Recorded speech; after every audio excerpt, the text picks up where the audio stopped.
things that I think people are sort of, I don't know if they don't want to realize it or if they just don't realize. And they have to do with the idea of location and crime, which is a subject that we're going to talk about on today's edition of the Daily Summation from Kurt's Religion and Politics. I'm your host, I'm Kurt. Today is Wednesday, the 14th of July of 2021. And welcome to everybody who's here on Rumble, on the podcast, and on YouTube. Remember that Rumble at this point is my preferred platform. I'm going to try and widen that out a little bit as time goes on. Still, I think Rumble will remain my preferred platform in that situation. And again, the subject today is going to be that of location and crime. And I'm going to go ahead and again read my notes as I typically do so that you have an idea what I'm saying. Even if I live in a city where crime is supposedly a problem, that doesn't mean the areas I tend to find myself in will reflect that fact. In fact, my neighborhood in the town in which I currently reside was apparently gang territory years before I moved into it. It's far from a ritzy place to live these days, but folks who live here, particularly those who have been here longest, have been more than willing to work out to make our little area livable. And I might add, by the way, that the area has become not a ritzy area, but it's become a way nicer area than it was when I moved into it more than 15 years ago. So even though my little neck of the woods has issues with criminality, not sure it's horrible anywhere in the city, many folks have virtually no exposure to such things. It may be more likely you'll be confronted with such things in bigger cities, but I would bet, considering the time in cities of larger size, considering my time in cities of larger size, among other things, that many incur the warnings. What am I talking about? Well, things like avoid Asher Avenue between Woodrow and University if you can. People are clear that certain areas are at least generally lost for the time being. Even in places where, with shadier reputations, though, there are likely places that are relatively nice, maybe even picturesque, literally picturesque. This, in my view, is why people don't feel like they're in a den of a house where the kitchen is aflame, to cite Tim Pool's viewpoint. And again, I may not be putting it exactly correctly. He can correct me if he wants to. Equally important, you have a choice. Do I abandon the place where I find myself or work to make it a better place to be? I get wanting to move out. But if the place is being destroyed by awful government entities, you have two choices.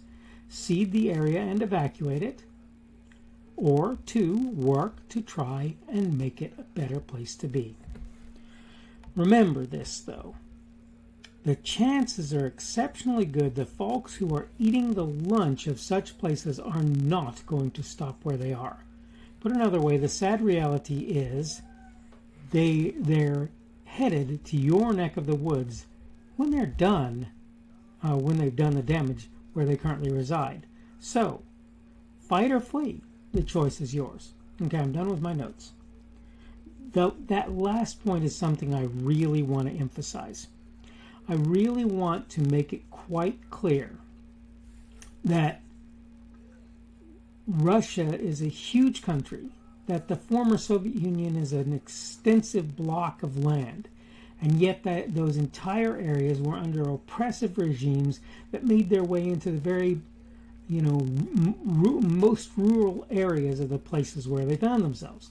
They didn't stop in the cities, guys. They kept moving. And you need to understand that what you're dealing with now is very likely to do the same thing. That's why would you believe that if they're essentially making the same models, using the same models as communism/socialism did in other places, they're not going to basically fly through and do the exact same thing here. Now, you can go out into the country and you can try to fight them, but what you need to understand is when they've got a huge body of individuals that are doing the work of making things happen, of accomplishing the ends that they want to accomplish, when they come for your land, I don't care if you have guns and chickens or whatever. What you need to understand is this kind of thing doesn't stop. It doesn't stop. And the other part of it is this. Look, people like me, we're stubborn and we stay where we are. We stay put even when it's not the nicest thing in the world to do. You may not like where you are, and you may decide that you're going to move from it. And I get it, I do. And I understand that there are people out there who will trash the area that you're in if you're not careful. I'm going to say it again. My little neck of the woods, my little area where I live, for many years this area was a gang sanctuary. And yeah, I know people who've been in this neighborhood for all of that time, stayed here, been true to what they were doing, and said, nope, we're not going to let you guys have this place, even if it's very difficult for us to keep the places where we are. They just weren't willing to do that. That's just not something that they were willing to accept. The problem is, when you talk about, again, I'm going to say this to Tim, when you talk about places like Facebook, you keep going and you battle for the place where you are, knowing that there's a chance sooner or later they're going to boot you out, but you continue to battle. But yet when you talk about where you live, you talk about a place where, because you're concerned about where you are, now you're going to cede that place to the baddies, to the guys who are going to do the wrong stuff with it. And I'm going to say this again. If you honestly think that they're going to stop where they are, you are confused.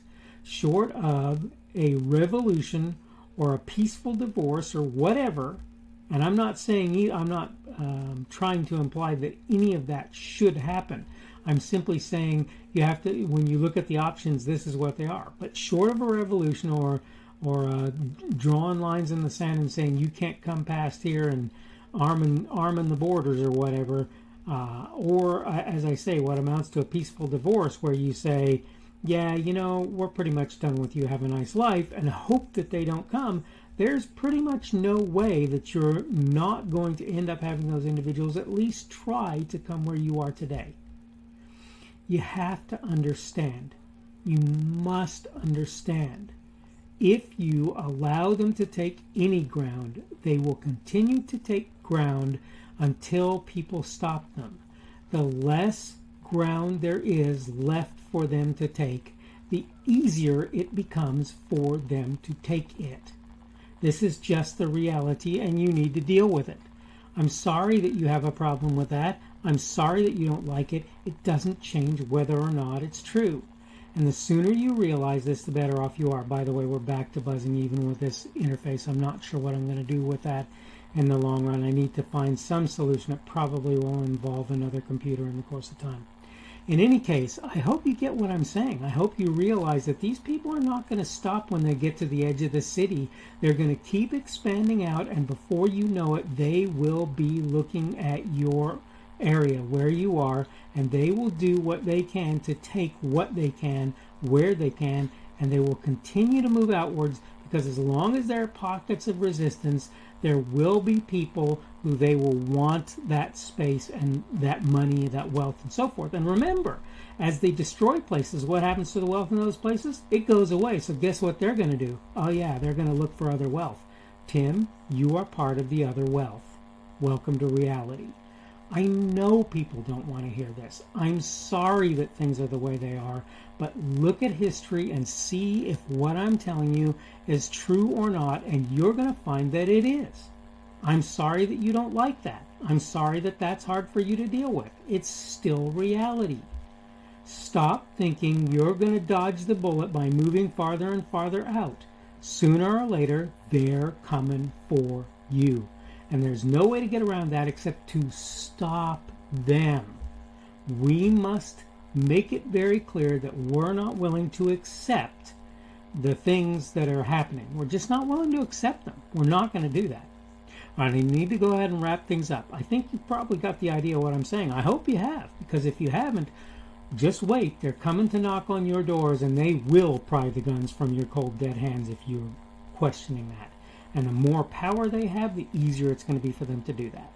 Okay, so This is the Daily Summation from Kurt's Religion and Politics. I'm your host. I'm Kurt. Today is Wednesday, the 14th of July of 2021. Tomorrow will be, therefore, Thursday, the 15th of July of 2021. Welcome to everyone who's been here. Thank you for everyone who's been here on Rumble, on the podcast, and on YouTube. Thank you for being here. The subject for today has been location and crime, and tomorrow we're going to talk about an interesting subject. I've titled it Walking Through Walls, and it's an autism-related subject. Hope that you're doing well today. Hope that things are going well for you on this middle of the week work week day for most folks. Hopefully, you're getting those things that you want to do. But remember, you have to keep the battle going, period. And you have to do it in ways that you're not going to like. I hope that things are going well for you, and hopefully we will see you again tomorrow on the Daily Summation from Kurt's Religion and Politics. The speaker on this edition of the Daily Summation is Kurt Schubert. This video was recorded on Wednesday, the 14th of July of 2021. The Daily Summation is created for Kurt's Religion and Politics.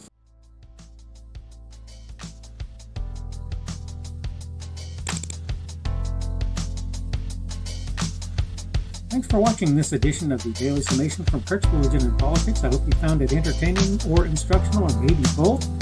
If you want to see more from me, you can go to blogs.kpschubert.com. That's blogs.kpschubert.com. I am on Twitter, Parler, and Minds.com. My handle on each of those is @kpschubert. That's @kpschubert. I have a Rumble and a YouTube channel. They are the Kurt's Religion and Politics channels on Rumble and YouTube. I have a Facebook page. The Facebook page is Kurt's Religion and Politics as well. I am on Patreon. If you want to support me, that's one of the better places you can do that. And you will find me at Kurt's Religion and Politics on Patreon. I have a podcast. The podcast is podcasts with an S, .kpschubert.com. That's podcasts.kpschubert.com. I think you should be able to find me with relative ease on Apple Podcasts, Google Podcasts, and Spotify as well. The best way I find to do that is to look for Kurt's Religion and Politics. You can try to use the Daily Summation. I find that it doesn't work as well as a general rule, but you can always try that. I'm glad to have you aboard today, and hopefully we will see you again tomorrow.